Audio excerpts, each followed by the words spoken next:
talk about independent contractor agreements.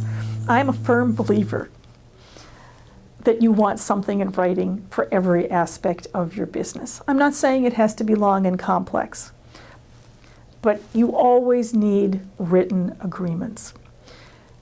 Specifically with respect to the independent contractor, you need a written agreement for a number of reasons. You want some details in there. How long is it going to take? How much is it going to cost you? When are you going to have to pay? What sort of product are you getting? You need a meeting of the minds about what the independent contractor is doing for you.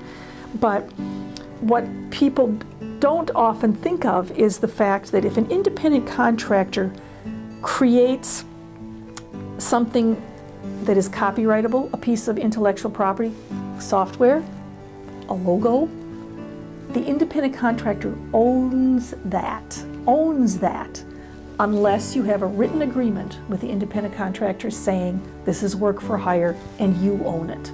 So you must have a written agreement with an independent contractor if that independent contractor is creating intellectual property for you.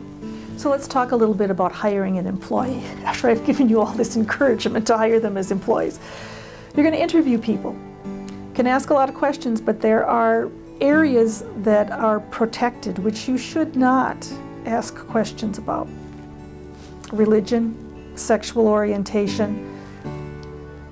Ask questions related to the job that you need performed. You'll be fine. All right, so you found someone you want to hire, you send them a letter. That letter is saying, I'm offering you employment at will. Communicate your rates, communicate whatever benefits are in the company. At that point, say you're going to have to sign a confidentiality or a non-compete or whatever agreements you're going to ask out of your employees. Get them signed the first day the employee comes in. The first thing you do with that employee is you get the forms filed, you get the tax forms, the federal forms, whatever you need with respect to that employee. Time goes on, it's a great employee or not so great employee. Not so great employee, you're going to have some discipline problems. You're going to document those problems. Write it down, the day it happens, what happened, put it in the folder so that if you have to fire that employee, you've got documentation about what happened. That's important for a couple of reasons. We talked about the fact that these are going to be employees at will. You can fire them for whatever reason you want. Well, sometimes you fire someone because they kept coming in late, they started fights in the warehouse, but if the person is a minority, the person could sue you because claiming that you fired that person because he or she was a minority. So then it's really important that you have all those notes showing why you fired them. There are federal and state standards that you need to be aware of. If you want to fire someone that is a member of a protected class, that's a really good time to call your lawyer. Before you fire them, it's a really, really good time.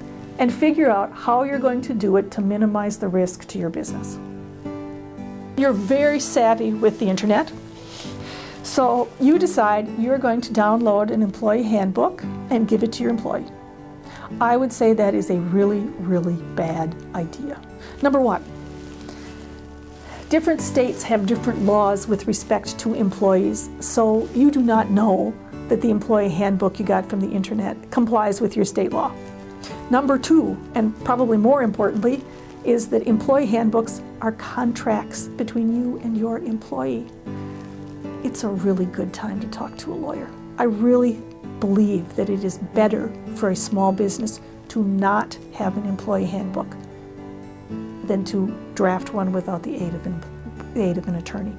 I usually recommend to my startup businesses that don't have many resources is to not have one until they have enough employees and enough wherewithal to really think it through and get an employee handbook that works for them.